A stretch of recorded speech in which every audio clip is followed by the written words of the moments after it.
the vibe. Come together, feel that rise. Watch the game while the beat flows. At the sports bar where anything goes. Laughter and joy, we're in the zone. On the swivel at the sports bar. Cheering loud, feeling like a star. Good times, laughter and every score. On the swivel, come back for more.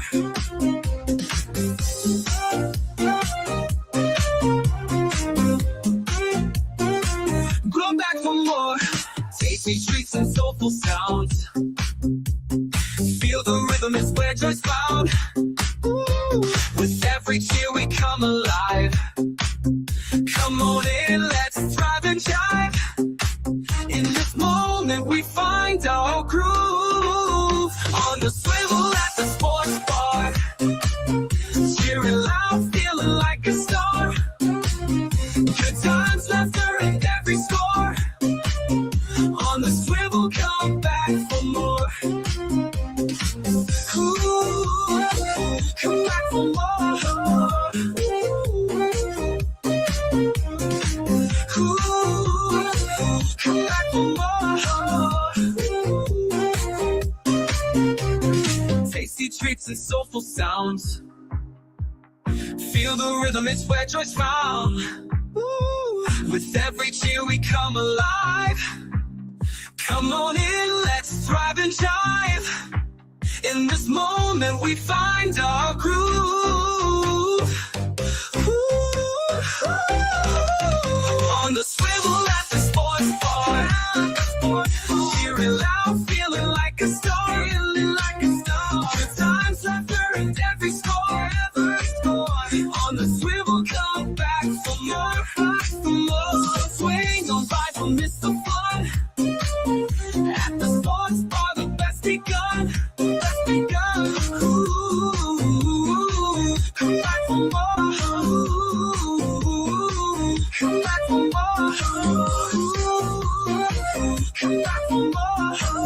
Ooh, come back for more. Ooh, come back for more. Come back for more.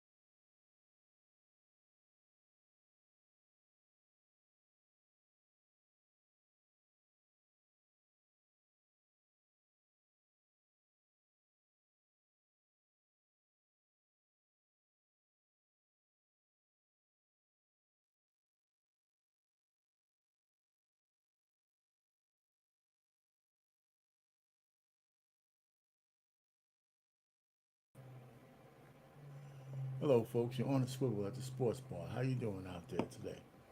Yep, you're. This is the 36th episode, season 3. We're hanging in there. Enjoy, enjoy. So we're gonna go through the housekeeping, and then we'll just get the show started. Uh, like, share, subscribe. We're being simulcast on 2 channels, right? Marriage, Politics, and Sports. That's one channel, and this one, Unique Sports Talk. Hit the like button and hit the share button on both. Subscribe to both or one of the channels. Leave a comment in the chat. Let's just go through it. To me, this is like the dog days of summer. It's still ongoing. September is right around the corner. Football for real is right around the corner, and all that kind of good stuff. And that's exactly what we're going to start with. But first, copyright disclaimer. I use other people's material, all fair use. I usually have commentary on everything that they send. And so we're going to start with the NFL. We're still in the off season. We have the preseason's coming to an end this weekend. And then we're going to start real football. And here's the biggest story of the summer. The biggest story of the summer is this so-called quarterback rivalry, not rivalry, competition between two quarterbacks that the team don't even want. You know, and I'm surprised that they giving up on Shador Sanders so fast, but that's not why he got benched. Well, he's not even benched, right? They're going to give Deshaun Watson the start. He's going to get the start, and rightfully so. They're paying him like for 47 to $50 million. They're not putting him on the bench because if they start George Sanders, they gotta let him play, and that means they may have to sacrifice some games that they shouldn't because they can't just bench him. There's nowhere to go if he started. But with Watson, you put him in there. If he stinks up the joint like he did the last preseason game, you might give him one or two more games. But then once you put him on the bench, you know you're going to eat that last salary and you're going to say au revoir, see you later. And you'll probably never get back on the field again unless Shador gets hurt. Or they might even put him into third string and have the other guy come in and see what he can do and just say au revoir to Watson. That's how this is going to play out this year. This is Watson's last year on the team. I don't think, unless he wins the Super Bowl, he's out of Cleveland this year. This is last year. Anyway, so let's see what Cam Newton and his silly self has to say just for a little bit, right? I got a couple of minutes. So let's just go ahead and see what First down! Viral moment of the week! Peggy! What we got? It must be the money. Hey, is it the money that will allow Deshaun Watson to start over Shador Sanders? And GM of the Cleveland Browns, Andrew Berry, says the opposite. I got to jump on the elephant in the room. Y'all got a little bit of a quarterback battle over there, little public battle going on over there between Shador and Deshaun. Cut the BS and put it out there and ask you the question because it's easier just coming straight from the horse's mouth. And it's a lot of people I know you heard that said, you know what, they're paying Watson too much money to not start him. How much pressure is on you to start Watson because of what you're paying? It doesn't matter what they're paid when they're on the field. What we want are wins and performance and production. It's a performance-based, decision. Press pause right there, Peggy! Because one man's negligence is another man's ability to call the man with the negligence ignorant. Okay. You ever heard that before, Peggy? Well, Put it in your top. this shit up. Because if anybody were to think that our good friend Deshaun Watson would still be on that roster if it wasn't certain framework, footprint, note print, and wording that says he cannot have a no trade clause and a fully guaranteed contract. My lord. All right. But that's neither here nor there. What is here is Andrew Berry has publicly said that it comes down to three things. Okay. Wins, performance, production. Yeah. When we seen the performance for the preseason game, where Shador had some good things, some bad things, as he goes on to say, Mr. Berry, and as well as Deshaun Watson has some good things, some bad things. The thing we must understand is Captain Obvious. Okay, what is that? Deshaun Watson is going to start for the Cleveland Browns this year. Day one. Okay. But in no stretch of the imagination are the Cleveland Browns obligated to ride it out throughout the year if he doesn't go back to Andrew Berry's top 3 reasons why we will choose our quarterback. Listen, he's going around in circles. The truth of the matter is they're starting him because of the money. And they're actually absolutely gonna they won't hesitate to bench him if he stinks up the joint that bad, because it's really sunk cost no matter what. Right? But they have to find out whether the other guys can play. And so if he stinks up game number 1, he might get 2 or 3 games to lose. And if he doesn't have good stats in those games, if he has good stats, he gets another game. If he has bad stats or even contributes to the loss, they're going to bench him within 2 or 3 games, and they already are eating the cost, right? It's sunk cost. So they're going to already eat the cost. They will put him on the bench. They will start Shador, and then the second string guy will become the guy behind that's currently the third string, and they'll put Watson on the end of the rotation, and we'll probably never see him touch the field again. That's my prediction. That is my prediction. And he's going to have to play really, really well to change that prediction. That's all I'm saying. And I'm not so sure if he's mentally up for that. He's got a wife now. I would imagine he's no longer getting happy ending massages, or maybe he's getting them on the up and up this time, where he's just paying the chicks who actually do that kind of service. Or since he's married, maybe she's taking care of that for him.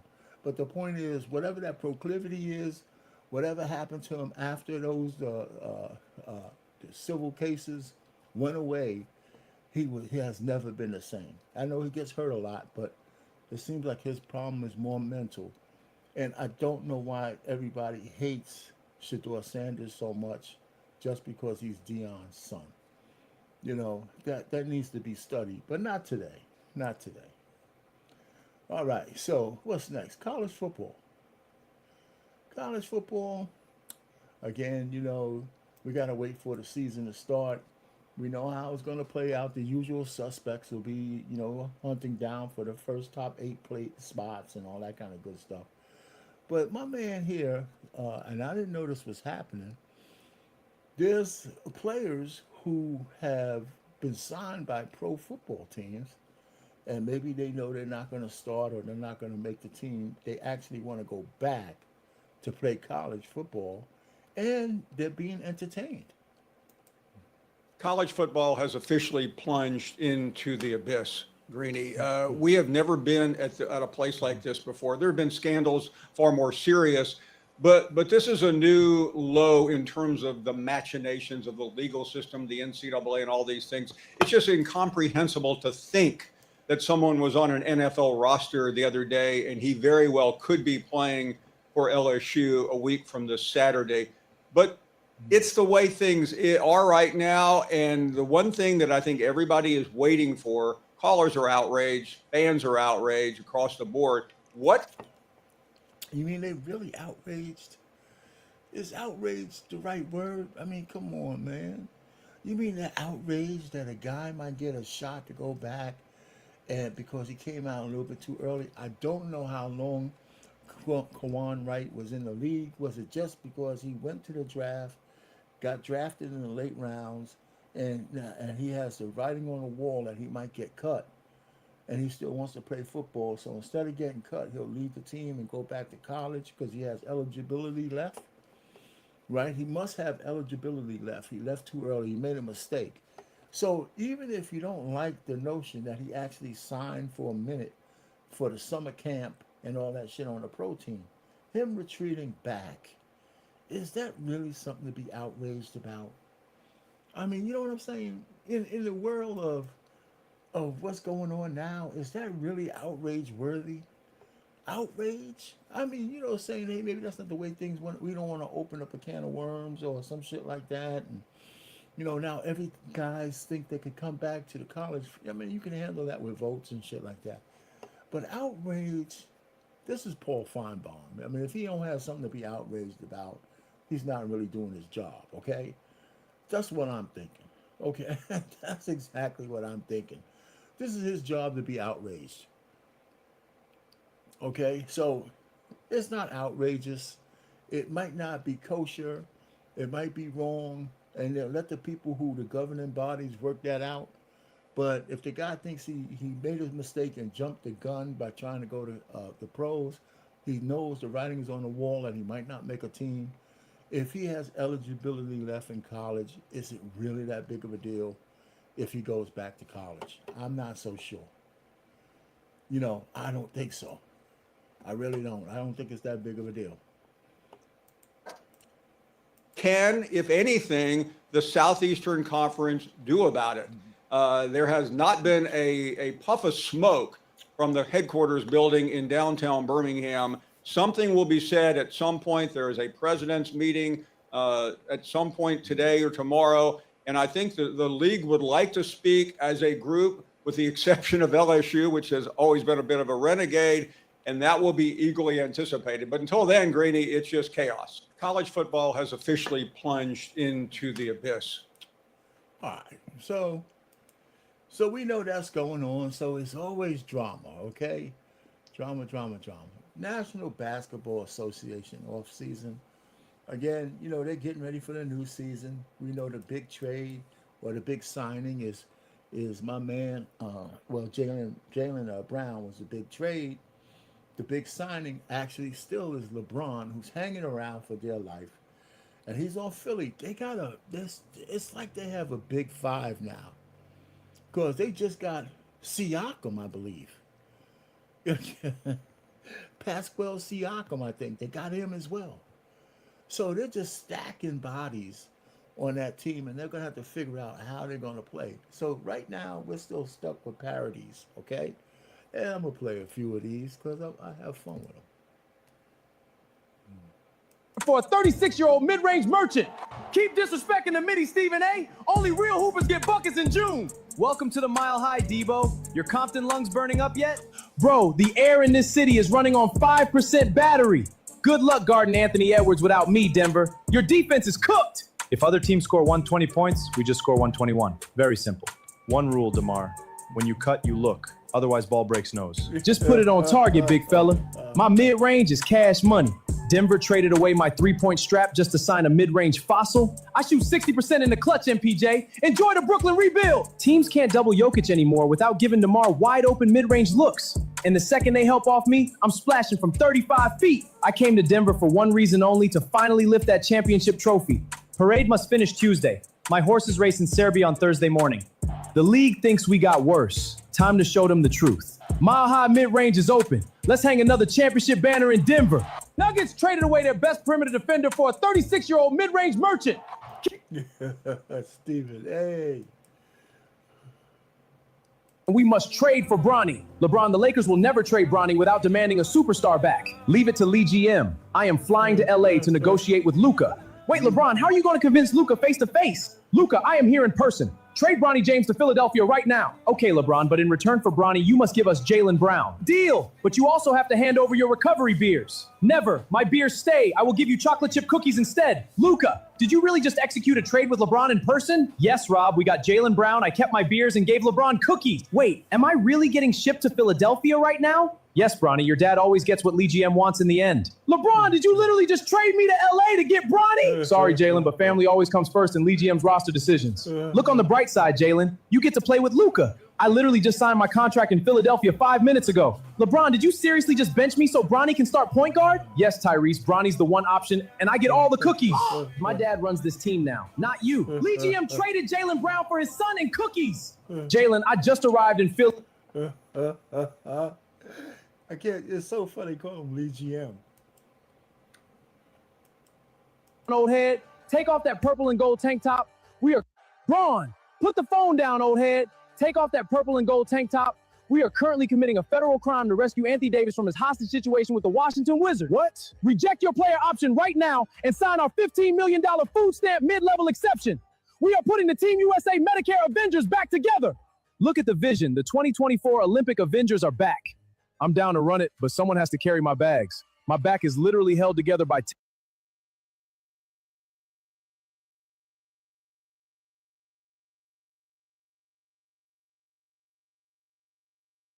tape and prayers right now. We got you, AD. LeBron's got the bags. All right, I signed. But let's establish the boundaries right now. I am the first, second, and third option. Wait, what? I need you to understand your role, little bro. You are a 3-and-D role player now. You run around the screens, you play defense, and you do not touch the rock unless I bail you out with 3 seconds on the shot clock. LeBron daddy is the king. Steph, listen to him. I won't lie to you, AD. I signed the contract, baby. I told you when you got drafted back in 2012, we would play on the Warriors with Steph in 2027. Bron, I swear you always capping, bruh. Legit, the amount of memes that come from you lying is absurd. I'll be injured half the season with Jimmy, but sign me up, though. Boom! AD.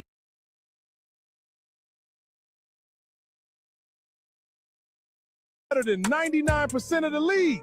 Now I'm shredded with a six-pack, Shaq. Imagine what happens next. Bro, you dropped 73 points on us while drinking beer and soda. Now that I'm in peak shape, I'm coming for Wilt's 100 next, Trey. You outscored our entire team in the first half of Game 7 while being chubby. Everybody acts tough when they're up, Book. You are still my son. You put me on skates in the playoffs with 0 speed stats, Luka. You couldn't guard my step back then, and you definitely can't guard me now, Rudy. Brother, you got six-pack and model haircut. You look like Prince Charming. Nicola, I'm not getting gassed out in the fourth quarter anymore. Luka, I wish you had stayed with Dallas. You are amazing. This new body is illegal. I learned your fadeaway, Dirk. Mavericks traded me, but I might come back. Luka, you saw how I look after my body and locked in. You still ain't beating my Sixers, though. You look like a superstar model, Luka. Let's win the championship. Kid, you proved you can dominate out of shape. Now go win rings. Will Prince Charming Luka win the MVP and the NBA championship? Fat Luka.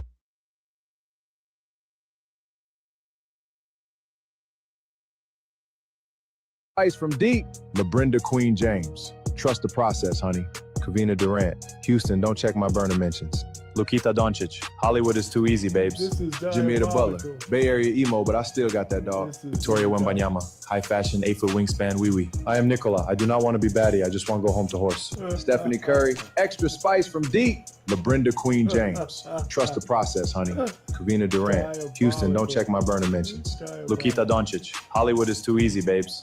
Jimmy the Butler. Bay Area emo, but I still got... He looked like this in real life, man, when he has his hair out. So this one is not even in cosplay.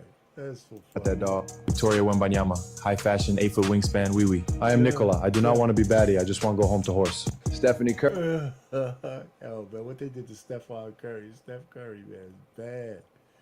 The WNBA, I got something for them later because they are self-destructing in front of our faces, and there's nothing they could do to stop it because the women are just catty and emotional and just, they got some whack-ass women in behind the booth who are just following some stupid sister code. They're not objectively looking at the games or criticizing where there needs to be criticism. They're just painting by the numbers. And it's frustrating to watch, and to watch these women who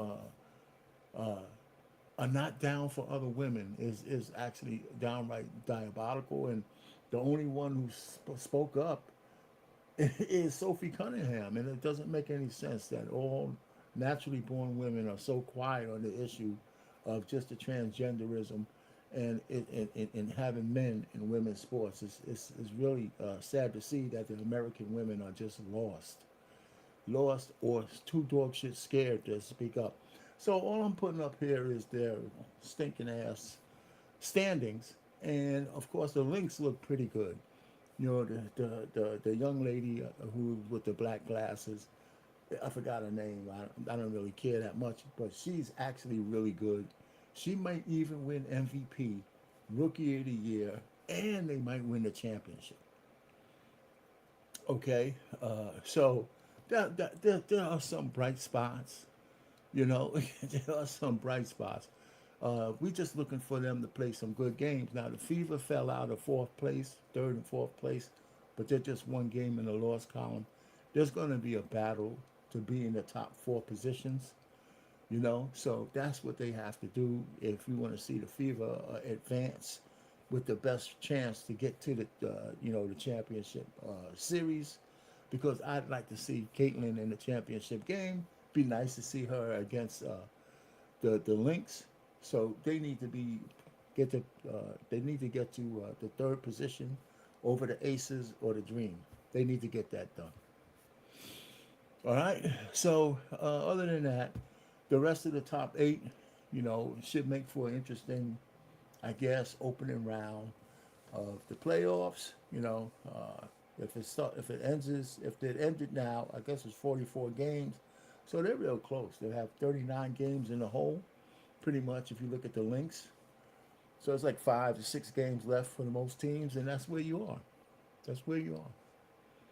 They can't get, the regular season can't get over fast enough for these ungrateful women. All right, baseball. They got like 30 games left in baseball.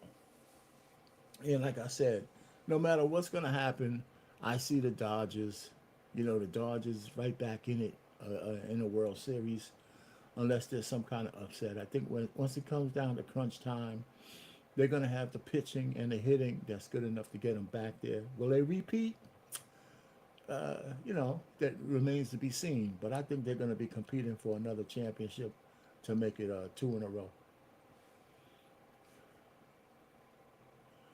All right. As we know, the female women's pro baseball league has launched. So far, there's no men, I think, trying to play in the women's league. So they haven't started to battle the stupidity of transgenderism yet. But there's just one challenge away from that happening. There's only 4 teams, like before. Here's the standings. San Francisco's up front. Each one of them play 15 games, and then they'll be into some playoff round.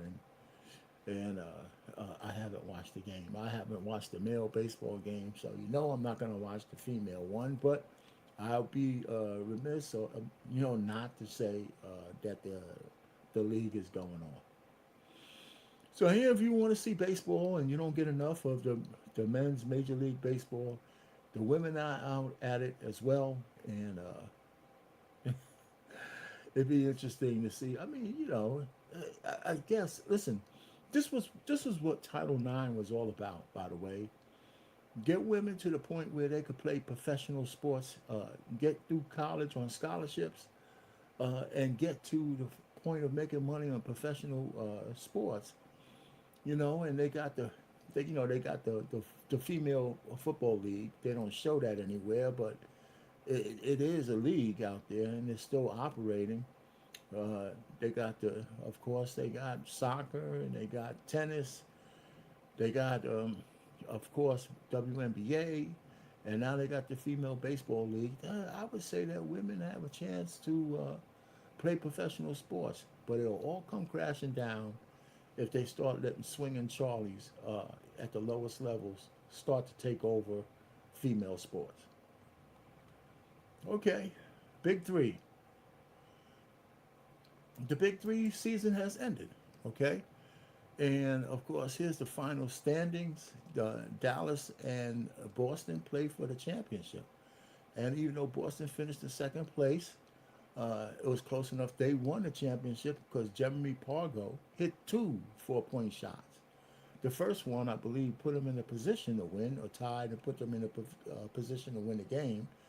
And then he hit the actual game-winning 4-point shot from way downtown. And he looked like he knew what he was doing when he shot it. It wasn't just a hole, He was looking right at the basket. Perfect arc, went right in, nothing but net. Championship game. So there you go. And there was a lot of people in the arena that they played at. There was a lot of people there. I think the attendance had to rival, a typical WNBA game, if not better. Okay. All right. So other sports banter, and here's where we get into some of the commentary of what's wrong with sports.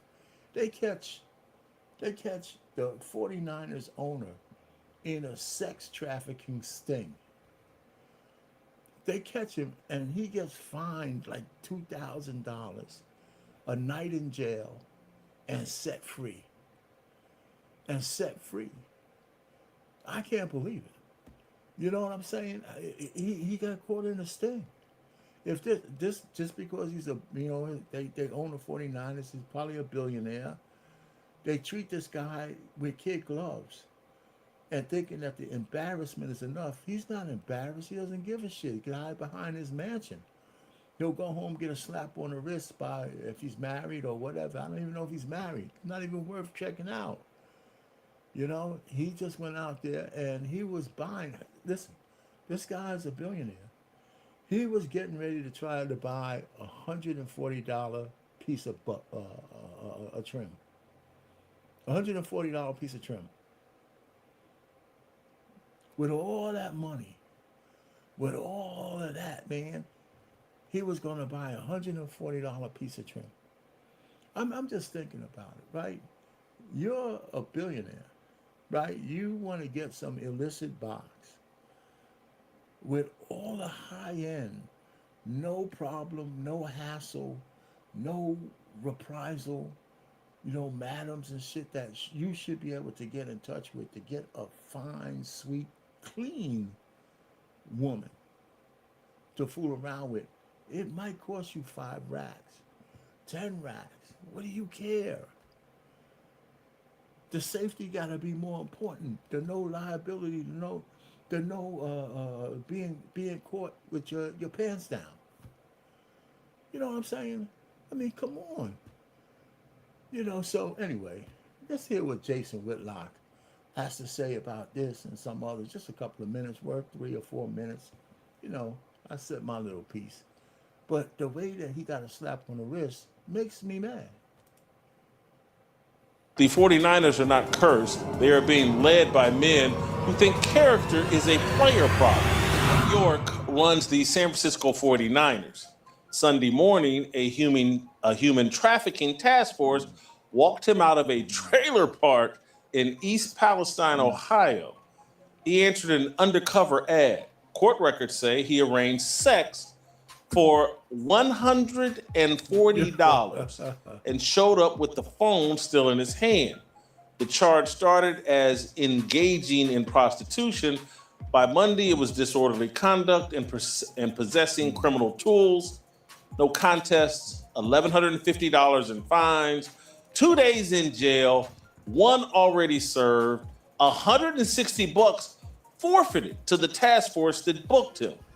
The 49ers called it a legal matter that has been resolved. I don't know about the volume. I have it all the way up, and I don't know if I could even raise it a little bit more. I don't know why it's so low, I really don't. I don't know if it's better now. How you doing, Catalia? How you feel? But the league said it will review the personnel conduct policy, which is owner speak for wait until the cameras get bored. A franchise owner, a mobile home community, $140. That is not a mystery. That is a man with an owner's box shopping at the bottom of the market because he believed the rules were written for somebody else. Now let's move to Kyle Shanahan. Kyle Shanahan says he spent July 14th taking his eyes off a Palo Alto road to fish a phone out of his seat. He hit a 21-year-old woman coming the other way. Concussion, broken nose, broken hand, broken rib, stitches over the eye. He took the blame on camera and the police filed no criminal charges. They called it officer discretion. Then they admitted a clerical error in the state database and had... Is that a little bit better? Is that better? Because I tried to do something. Is that better, Catalia, the sound? Yes, no, maybe? Well, listen, I'll try to talk a little louder because I don't know what to do here. Okay, great. I see it. In the crash on the woman driver. No citation. A paperwork. Oops. A star coach still walking. You can accept his apology and still notice how clean the landing was. You can also wonder if ownership helped clean the landing.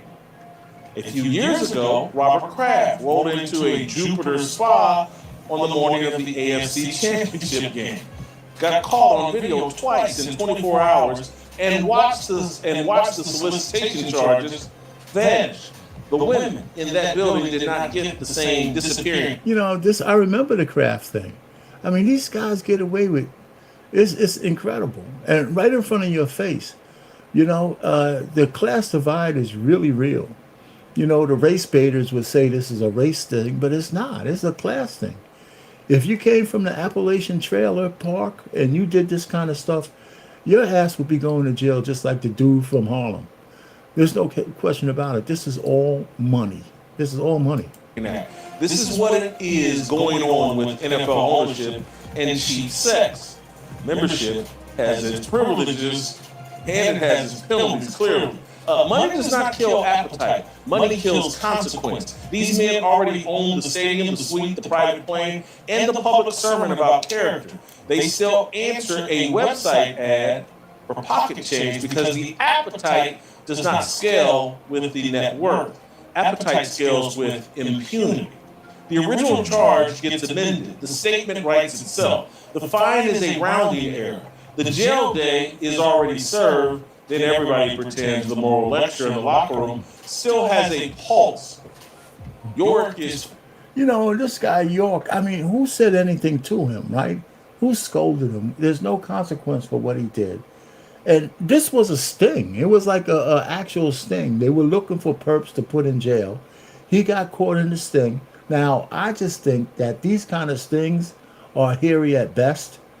And when I think when a person has money like this, he could probably, you know, argue entrapment and things of that nature, because that's what it was. They were laying a trap for Johns.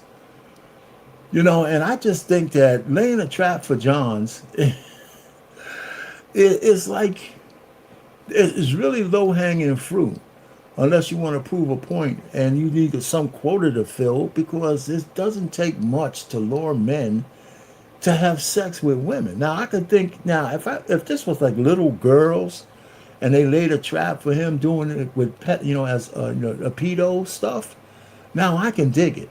But if it's like, you know, adult to adult consensual kind of thing, and he wanted to pay a little bit of money for some trim, yeah, it's a crime. But we could just go to TikTok and there's women incriminating themselves for money and sex all the time. I mean, right there, you could just take their stuff and take them to court because they're asking for money, right? To trade their time for, you know, it's just crazy, you know. So, but I'm not saying he shouldn't be admonished, but I think this is a waste of money, what they're trying to do with this kind of sting. I really do. Anyway, so that's that. Here's an owner behaving badly and getting away with it. And that's all this is. And, you know, and you could be mad at that, but, you know, I'm not mad at it, but it's one of those kind of things. Now, here's another one. Now, this is kind of sports adjacent, but it's not, because it involves Stephen A. Smith.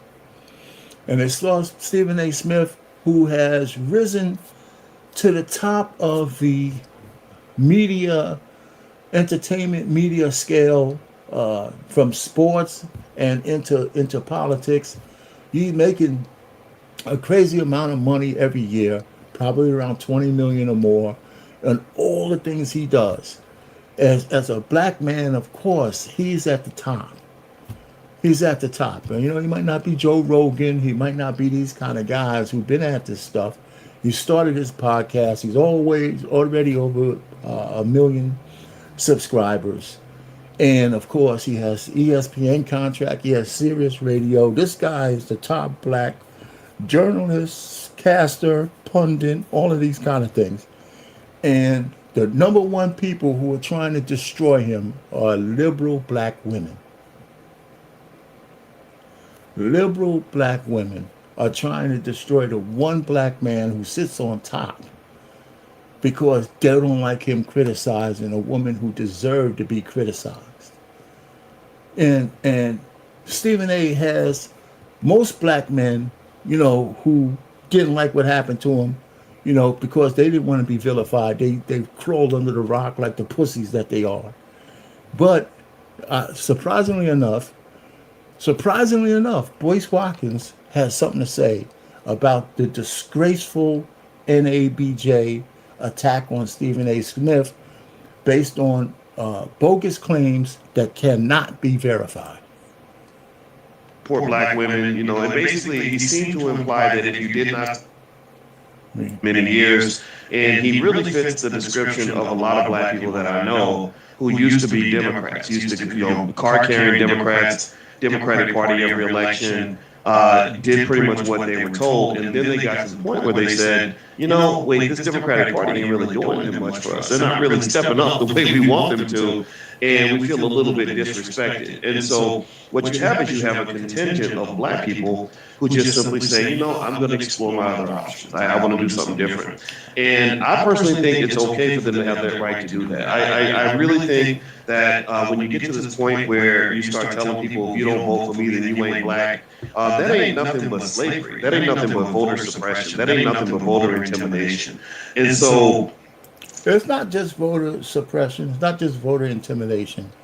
It's mental slavery. It's bondage to the same party that had us in chattel slavery, the Democrats. And 92% of the liberal black women are still stuck on a plantation.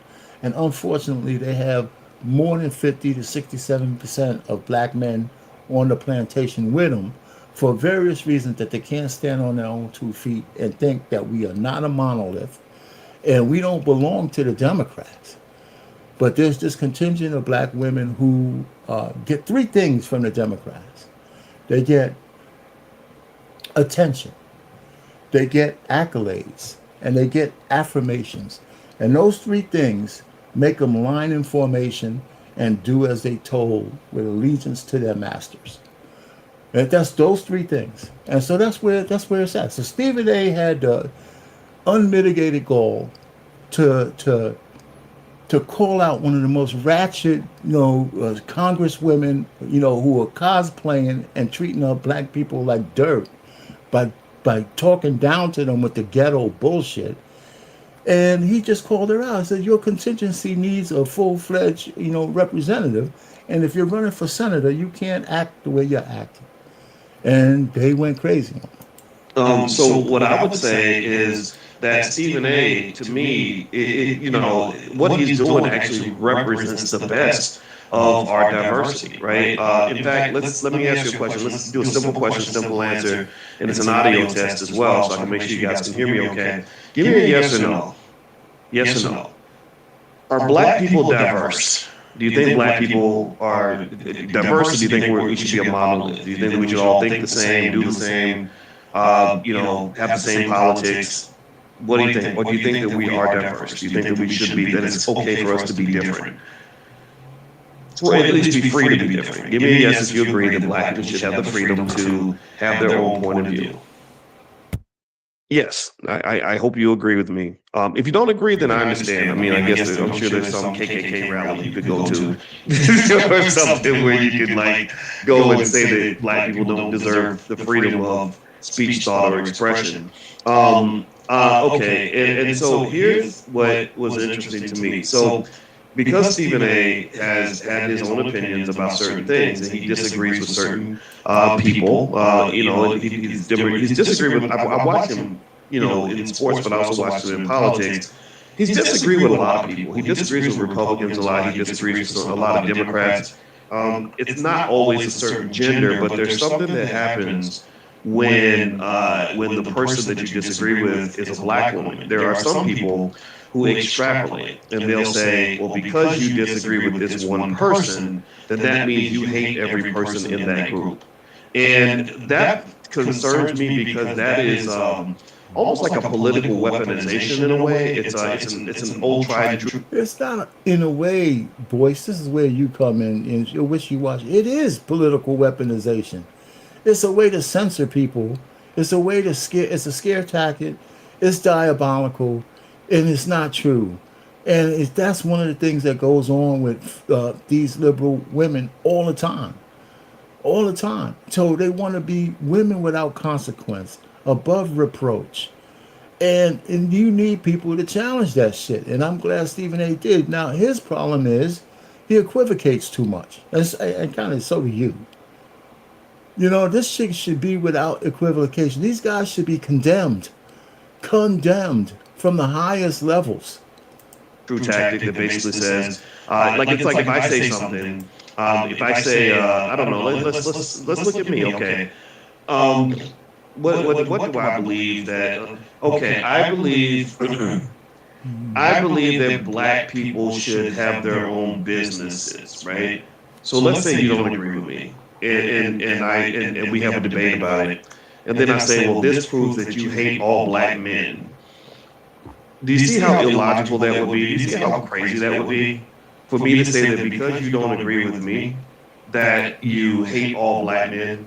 And that's kind of what they were doing. It was very concerning. It was like, well, because you debate, because you have the audacity as a man. Now mind you, pay attention now. If these women, the 3 women I'm thinking about are Kamala Harris, Michelle Obama, and Jasmine Crockett.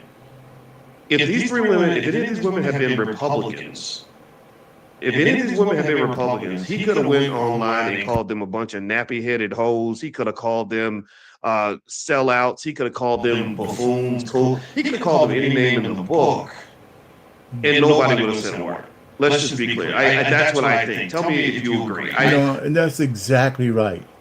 G.L. Hughley, the big race beta comedian himself, put a hit piece out on denigrating Winsome Sears from running for Virginia governor because she was she's a fake conservative, but she was running under the conservative ticket, the Republican ticket. He had nothing good to say about her because of that. So these guys are the worst people for black people in the United States, and they're destroying the community. They're destroying marriage. They're destroying every possible thing they could destroy because black women need to have attention. They need to have accolades, and they need to be affirmed. And if you don't give them that, you're persona non grata, and you're a big enemy. That's what that is. And I have black daughters. And my wife, she's black too. And, but they still understand that we're not a monolith. We don't have to agree, and we don't have to be enemies because we don't agree on certain things. So, yeah, you made your point. So, listen, Stephen A. in the NABJ, he goes to talk about the NABJ and how they did whatever they did to give him thumbs down was anything but journalism. It was anything but journalism. It was using a title and a forum as a weapon. So the next person I'm going to show is going to go into that, okay? And that one is a little bit more hard-hitting. This is Officer Tatum. Now, I have a lot of issues with Officer Tatum, especially after the Nolan Wells situation. Not that he's wrong, not that Nolan Wells was off and all this, but the positions he takes when it comes to black people was always on the other side. And when something's always on the other side, then I think you have an agenda that's broken. And you're a spokespiece of your own. But on this one, on Stephen A. Smith, he's 100% right. NABJ is National Association of Black Journalists. If you're not a black journalist who they agree with, you don't count. So it's really not supportive of black journalists, it's supportive of liberal black journalists. And how do you know that, Mr. Tatum? My instincts showed it, and then what they did to Stephen A. Smith proved it. Stephen A. Smith, sports analyst and political commentator.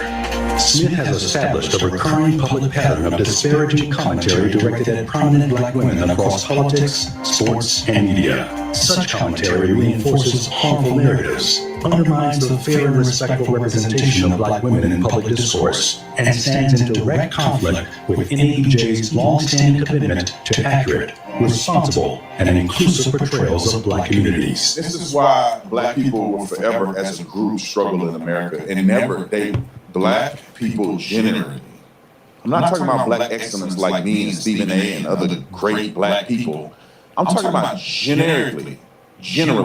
When you do a statistical data point and you say black people in general will always be below most groups in this country because of stuff like this.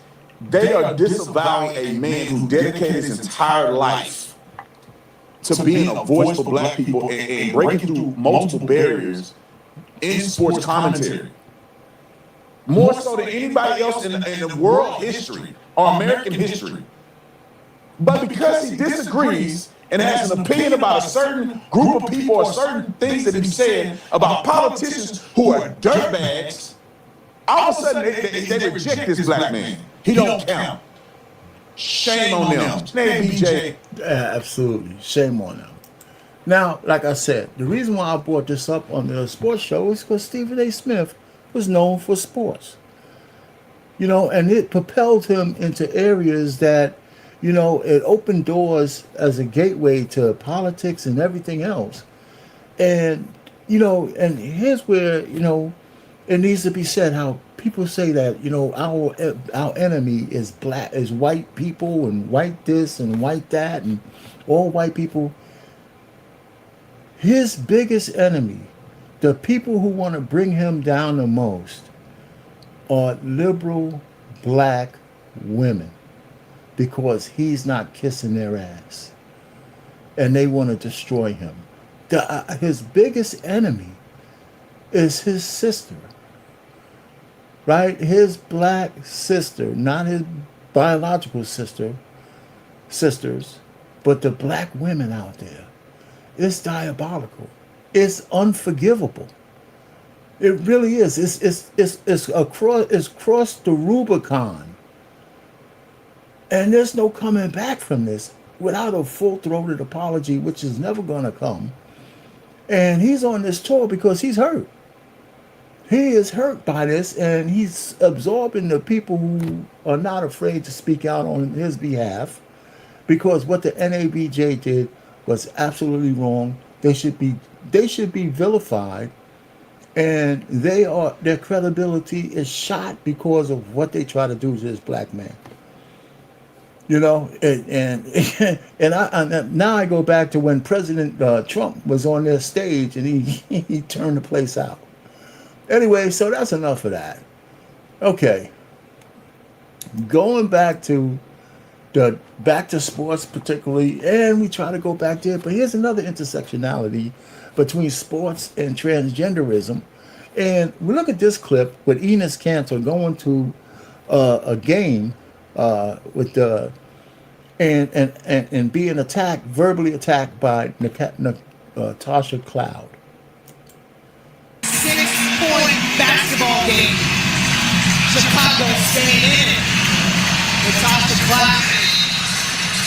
And right before the break, this was the scene inside Wintrust Arena. After Natasha Cloud got that bucket, she wanted her voice heard. We have talked about the conversations surrounding the W. Now, she went over there, initiated this. Now, Enes Kanter should have never stood up, should have never put his hands out. He should have never walked towards her. And that's why he got kicked out, and rightfully so. He should have just stayed in his seat and let her just do all the acting out. You never get up and argue with any woman under that kind of situation, because there's no way for him to be right. So he wanted to stir up some shit by wearing his shirt, which is fine. He just said, you know, women are women, biological. The shirt didn't have anything bad on it. So she went over there, initiated this thing, and by him standing up and walking towards her, he got ejected. You know, there's no two ways to look at it. He should have never got up. He should have never put his hands out and walked towards the court. What was you going to do? Well, I mean, what was you going to do if you got there and she got to you? You know, what was you going to do but stand there and look like a fool? He should, you know, he had a seat that he was sitting in, and he should have never got up. He should have just sat there and let her throw her bobs at him. Everybody would have grabbed her and all that kind of stuff. And then nobody could have really touched him because he didn't say anything. You know what I'm saying? So he overreacted. Now, first of all, let me also go back and say, I think the game, I think what he's trying to prove, and him and Royce Reese and Royce White and all these kind of guys, I think the message has been sent, and I think it's time to pull back from this thing, because the WNBA is going to self-implode all on their own when a real transgender man or woman, whatever, a man or a chick with a Johnson is going to actually try to play. Now, there's enough people who think Griner is a man. There's enough people who think she's really a man. You know, and it's probably, you know, I'm thinking maybe that's true, but I don't know. But there's going to be a time when the WNBA is going to have to come to grips with the fact that they open a can of worms that they can't close. Now, I don't think they need to change their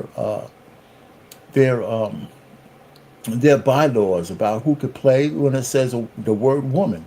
I do not think that you need to put qualifiers around a woman to define what a woman is. Why do we need a league to define that shit? A woman and a man has been set in concrete since God put us on earth. You know, and so a woman should be sufficient. And if you had to put a word in front of woman, it's just be biological woman, and just leave it at that. You know, so they're just ruining the sports. This is the biggest year for the WNBA, and the women of the WNBA, their leadership and everybody else is shitting on all the goodwill, because no matter what they want to do as woke people, the vast majority of people do not want transgenders to play in women's sports. They just don't. You know, but Enos Cantor, it's time, and him and Royce White, it's time for that to stop. It is. It really is. And I think they're digging their heels into. I just think it's a bit much. I just think it's a bit much now. All right. I say that brings me to my questions. It really brings me to my question. I think that they've made their point. I think they've made their point already. Why are they still doing this? The point is made. You know, are you going to really try to sue the WNBA to let you actually play ball? You know, Royce White, you know, he first of all, you too ugly to be a woman anyway. That's number one. And two, do you really want to play in the league? Do you really want to play? And one, you're not really a transgender. Everybody knows it. Same thing with Enos Cantor. That's why the point is already made. You know, that this notion that you could just wake up one day and say you feel like a woman, and then all of a sudden all the things that women do have to be open to you is absolutely ridiculous. It really is. You know, so oh man, it's just a matter of time for the women's baseball league to play along. It's going to come. There's no doubt about it. My second question is Ted York. You know, the owner of the 49ers. How did he get off so light? How did he get off so light? You know, you get caught in a sex trafficking sting. You do 1 day in jail, time served, a $1,500 fine, some shit like that, and just get sent home with whatever egg on your face because you wanted to get some box, right? $140 box. Listen. I'm just a regular Joe. I'm married, so I'm not looking for box. But $140-something box doesn't sound too appealing to me. It just doesn't. You know, and if I'm a billionaire, man, you know, if I'm going to solicit a female, she's got to be top of the line. I mean, she's got to be top of the line. Man, I might just want to look at her. You know, here's $5,000, you know, just so I can stare at you. You know, I just don't know how this guy was going to stoop so low and take all of these chances in a place. Think about it. You're a billionaire. You don't know nothing about the streets or nothing. You're going to go to some place in the hood or in the streets to solicit sex in the back door of some dirty, sleazy place. No bodyguard, no nothing. Nothing, you know what I'm saying? Man, this shit don't even make sense. That means that you got a screw loose, so loose because you're so horny that you threw all caution to the wind. This, you know, and then he walks away. The arrogance of that. The second part of that whole question is, you know, was this class or race? You know, because the blackity blacks will say, oh, if he was a black man, oh, woe was me, he would be under the jail if he was black, la, la, la, la. But I think if he was a white dude from Appalachia, he'd be under the jail too. If he was just a regular working class, white, black, Hispanic dude with no money, then he'd probably be still in jail. And whatever he has, they'd be trying to take those assets. He wouldn't be walking out of there with a slap on the wrist. Right? Because these are actually kind of people that they put this trap in for, right? To catch Johns. So I don't know. You know, so there you go. So my goal, my guess is that he got away because of class. Did him being white help? Yeah, maybe. But it's more money than anything else. I'll bet a lot. I'll bet some money on that one. Because if I was a black billionaire, I'd probably be walking too. Anyway, so that's that question. And the last question is the NABJ, is it anti-black for his attacks on Stephen A. Smith? It's not only anti-black. It's disgraceful. And whatever credibility they had, any chance I get a chance to disparage these assholes, I will. And nobody cares, but I'm just a regular guy, with a small mouthpiece to say what I want to say. But what they did and what the black women of the NABJ done to Stephen A. Smith to try to destroy a black man is unforgivable. It's unforgivable. It really is. Based on bullshit, or based on feelings, and because he put criticized a black woman. It's crazy. So anyway, I think that brings us to the end of my thing. So this show was more political than anything. But hey, man, my original moniker is marriage, politics, and sports. I see intersectionality in everything, pretty much. So here's the boxing schedule. What's next? September is the next big fight with Ryan Garcia. Hopefully it comes off. Then Canelo's back in the ring in October. And of course, we got to wait all the way to the new year to see my man anyway. And so that's that. So hit the like button on the way out now, because we're almost at the end. Share this link. And again, I'll be back here next week having some more stuff. I'll try not to be as political, And Katia, if you're still there, I got another one for you if you want to see it. I don't know if you saw it already, but it has nothing to do with sports, but you might like it. I don't know, but if you ain't out there, I'm not going to play.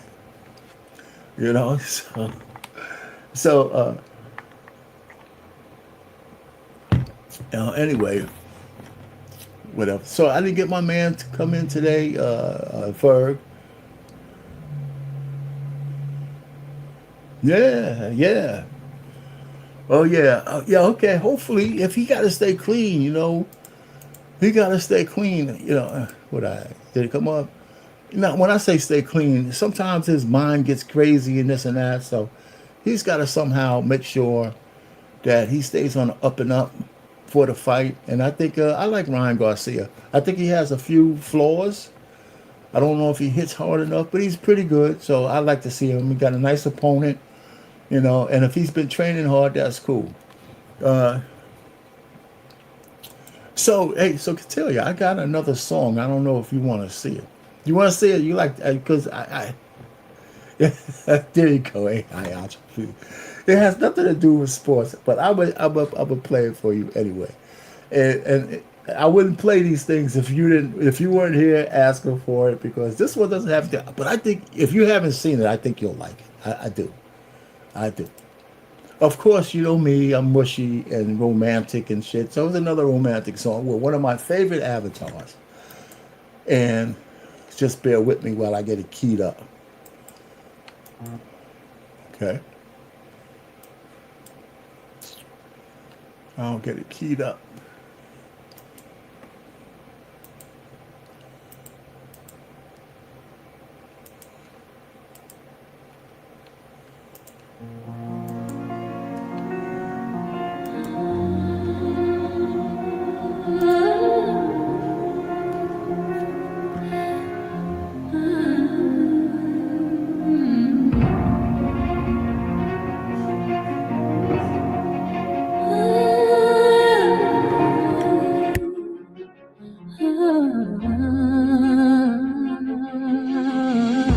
The winds can howl, let the cold nights rolling.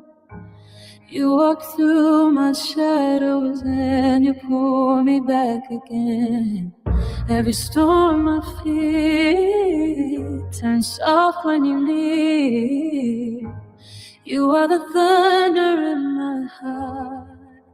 loud and clear. And if the sky keeps breaking, I won't run away.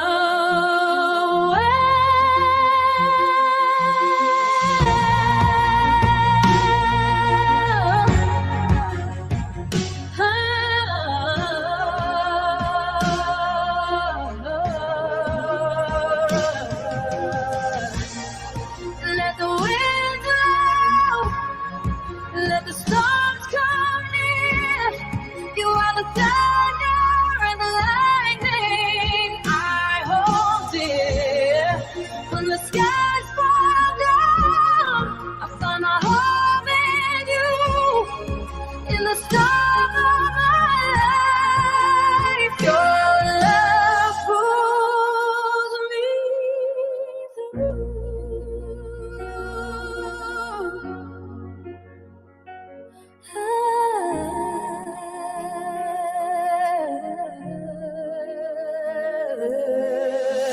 Let the rain hit hard, let the whole world shake. With every spark you give, my lonely walls break. You are lighting in my veins, burning through the pain. Even in the darkest night, your love still remains.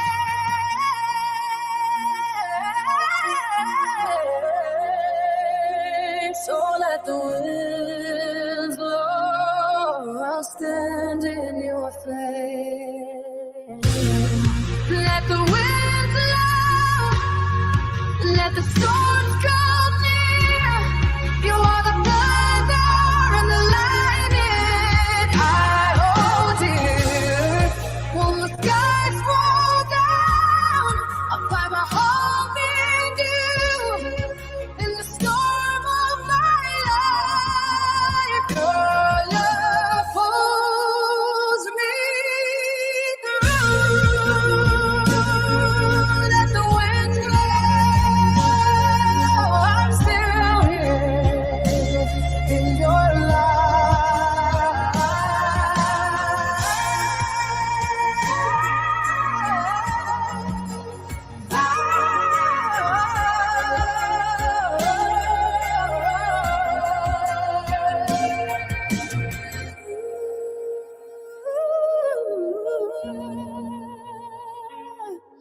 You are my thunder, forever my fire in the night.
Grab your friends, it's time to play. Join the fun, we're here all day. Watch the game with drinks in hand. On the swivel, let's take a stand. On the edge of our seats, we live for the thrill. In this moment together, we're feeling the chill. So here's to the laughter as we gaze at the stars. We say goodnight from the swivel at the sports bar. In the flicker of the screens where our spirits unite. Let's cherish this time as we fade into light.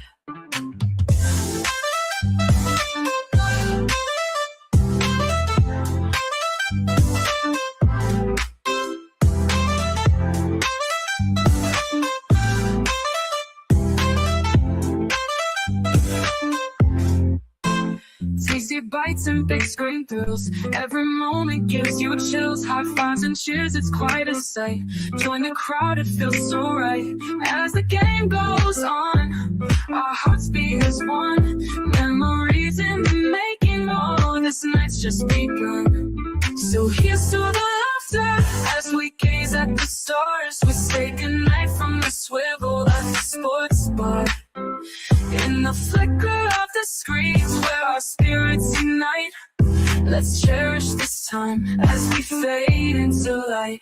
So good night, my friends, till we meet again in this world of the game, through thick and through thin.